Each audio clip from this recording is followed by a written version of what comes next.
Hey, let's get real for a second. Credit cards. Everyone's got one, but almost nobody knows the real game behind them. Today, I'm going to reveal the 5 secrets about credit cards that banks hope you never figure out. Here's what we're about to uncover together. Secret number 1, the minimum payment trap. Secret 2, the rewards illusion. Why those points and cashback aren't always what they seem. Secret 3, the psychology of spending. How credit cards trick your brain into spending more. Secret 4, the power of paying in full. This is the move that flips the script on the banks. And finally, Secret 5, the truth about credit scores. How your card use shapes your financial future. So grab a coffee, get comfortable, and stick around, because once you know these secrets, you'll never look at your wallet the same way again. Okay, let's start with the fantasy. Chapter 1 of the credit card story, the one they tell you in the commercials. It's always so simple, so clean. You're told it's just this easy little tool. You swipe now, you pay later. It's painted as this seamless, effortless experience. You see something you want, you don't have to check your bank balance. You just tap the card. It's instant gratification packaged in a sleek rectangle. The message is clear. Live life on your terms.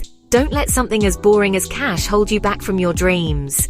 And then there's the whole build your credit thing. They talk about it like it's this magical score that unlocks the entire adult world for you. Want a car? Need good credit. Want to rent a nice apartment?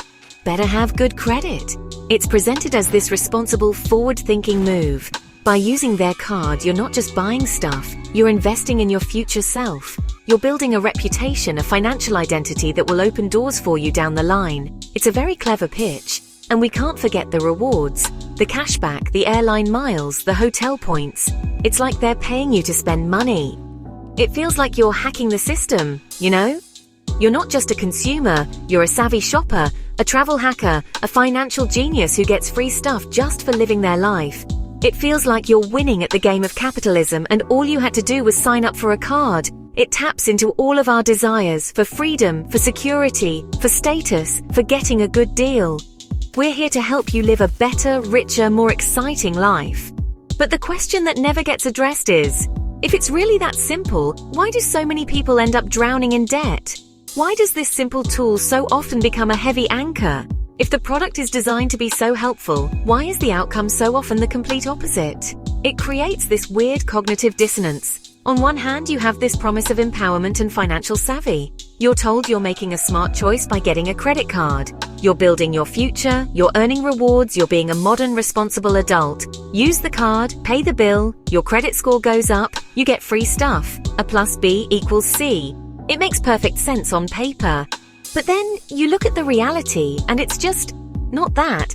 People stressed out, losing sleep, feeling trapped by statements that just seem to grow and grow no matter how much they pay. The simple A plus B equals C equation suddenly has all these other hidden variables that nobody told you about. The rules you thought you understood don't seem to apply in the real world, and it's incredibly disorienting. So you start to wonder, what am I missing? The expectation is that you'll be in control. You're the one with the card. You're the one making the decisions to swipe or not to swipe. That's the core of the marketing message. You are the master of your financial destiny, and this is the key to unlocking it. But the gap between that expectation and the lived experience of so many people is massive. It's a canyon. The feeling of control can so easily slip into a feeling of being controlled. The tool that was supposed to serve you starts to feel like it's your boss. And that's the disconnect we need to explore. Why does the promise of effortless control so often lead to a reality of stressful chaos? What happens in that space between the advertisement and the first bill? And this is where we have to get really honest with ourselves. Why do we believe the simple story in the first place? I think it's because it's what we want to hear. We want things to be easy. We live in a world that is constantly pushing for more convenience, more speed, more instant gratification. The idea of swipe now, pay later fits perfectly into that modern mindset. It removes the friction from wanting something and having it. The expectation is also built on a foundation of social proof. Everyone has credit cards. It becomes a normal, unquestioned part of life. If everyone is doing it, it must be the right thing to do, right? It's a basic human instinct to follow the herd. So when the herd is all tapping their cards at the checkout, it feels weird and almost irresponsible not to. The expectation isn't just sold to you by the banks, it's reinforced by the entire culture around you. Let's think about the language they use too. Words like rewards, benefits, privileges, exclusive access. It all sounds so positive, so enticing. It makes you feel like you're part of a special club. It's not just a payment method, it's a lifestyle upgrade. The expectation is that by having this card, you are elevating yourself. But underneath all of this, the core expectation is trust. You trust that the company has your best interests at heart, or at least that the system is fair. You trust that if you follow the basic rules, pay your bill on time, everything will be fine. It's this assumed level of trust that makes the whole system work for them. But what if that trust is misplaced? What if the system isn't designed to be simple? What if the complexity, the fine print, the things they don't put in the commercials, are actually the most important part of the product? That's the real question. Secret 1. The minimum payment trap. That minimum due box on your statement? It's not your friend, it's a trap. If you only pay the minimum, most of your money goes to interest. Your debt barely shrinks, but the interest keeps piling up. It can take years to pay off even a small balance, and you'll pay way more than you spent.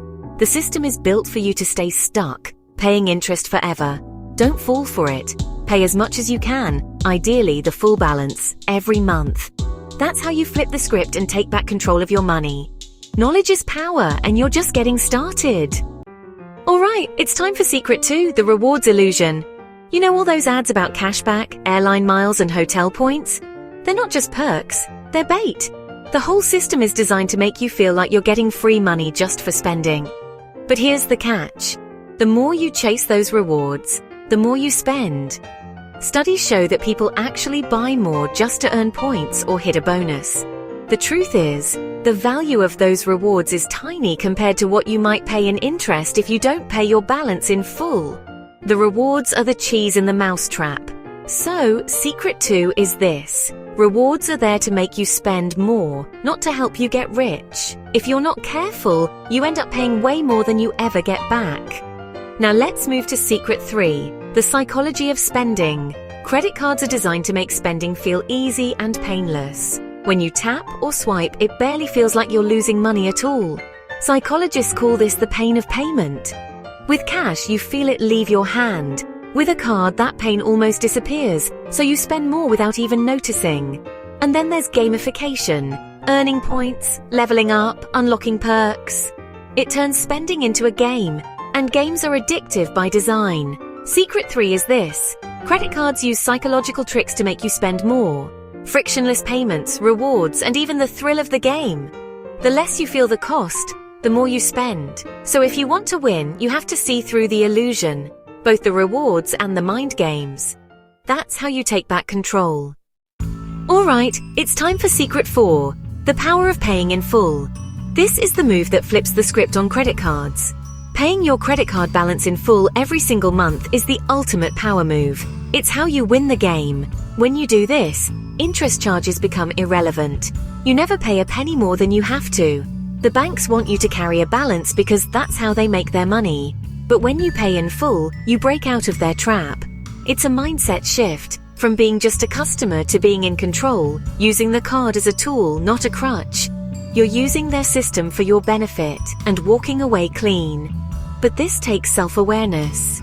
You have to connect every swipe to the real money in your bank account. Mentally, you need to spend the money twice.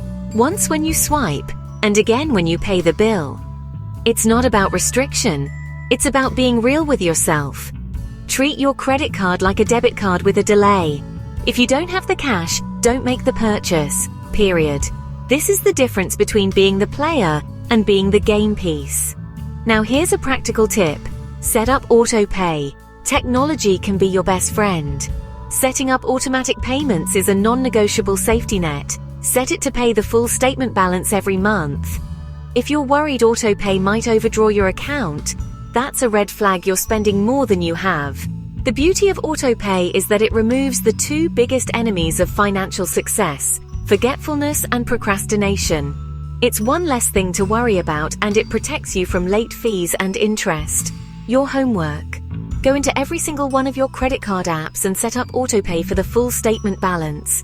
This one action can save you hundreds in interest and late fees over time. It's probably the highest impact, lowest effort financial move you can make. Let's talk about your credit report. You can see it too, and you should. If you don't know the rules, how can you expect to win? Your credit report is basically a history of how you've handled debt. It lists all your accounts, how much you owe, and if you've been paying on time. Banks use this to decide if you're responsible. It's your financial reputation on paper. Checking it regularly is important because mistakes happen. Looking at your report helps you understand what you're doing right and what you could be doing better. You'll see things like your credit utilization ratio, how much of your available credit you're using. The lower this number, the better. You're legally entitled to a free copy of your credit report from each of the 3 main bureaus every year. Schedule it in your calendar like a dentist appointment. Credit report day. Sit down with a coffee, pull up your report and just read it. Knowledge is power, and knowing what's on your credit report gives you the power to fix mistakes and improve your habits. Alright, it's time for Secret 5, the truth about credit scores. This is the one the banks really hope you never figure out. Your credit score is like your financial report card. It decides if you get approved for loans, what interest rates you pay, and even if you can rent an apartment. But here's the truth. Credit cards can either make or break your score, depending on how you use them. The biggest factor? Payment history. Paying your credit card bill on time, every time, is the single most important thing you can do. Next is credit utilization. How much of your available credit you're using. Keep it under 30% and your score will thank you. The longer you've had your credit cards open, the better. Length of credit history matters, so don't close your oldest card unless you have to. And don't go wild opening a bunch of new cards at once. Each application is a hard inquiry, which can temporarily lower your score. So, how do you use this knowledge to your advantage? Simple. Pay on time, keep your balances low, and let your credit history grow. Credit cards aren't evil, they're a tool. If you use them wisely, they can open doors and save you thousands over your lifetime. The real secret? You have more control over your credit score than you think. Use your cards smartly, and you'll be the one winning the game. So, Secret 5? It's not just about credit cards. It's about understanding the system, playing it smart, and building a future you're proud of. Wow. Okay, so we, went on a whole journey there. From the psychology they use to trap you, to the actual tangible steps you can take to, totally beat them at their own game. It's a lot to take in, I know. But if you've made it this far, it means you're ready to stop letting your money just happen to you and start telling it what to do. These secrets aren't really secrets. They're just truths that are hidden in plain sight, buried under a mountain of marketing and complicated terms. But now you know you have the knowledge, and that's the most important part. We talked about how paying in full is your superpower, how auto-pay is your safety net, and how your credit report is your rulebook. We uncovered the ultimate truth that a credit card is just a tool, and it's up to you to decide how to use it. It's easy to feel like the system is rigged, and in some ways it is. But it's a game you can still win if you know the rules. It's about being intentional, being honest with yourself, and deciding that your financial future is more important than the instant gratification of a spontaneous purchase. It's a choice you make every single day. If any of this was eye-opening or made you think, or if you just enjoyed hanging out, it would mean the world to me if you'd hit that like button. It really helps the video reach more people who might need to hear this stuff.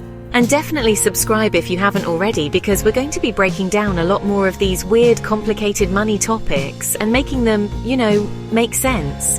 We're all just trying to figure it out together, and it's way less scary when you're not doing it alone. So, yeah, join the community. But before you go, just remember this one thing.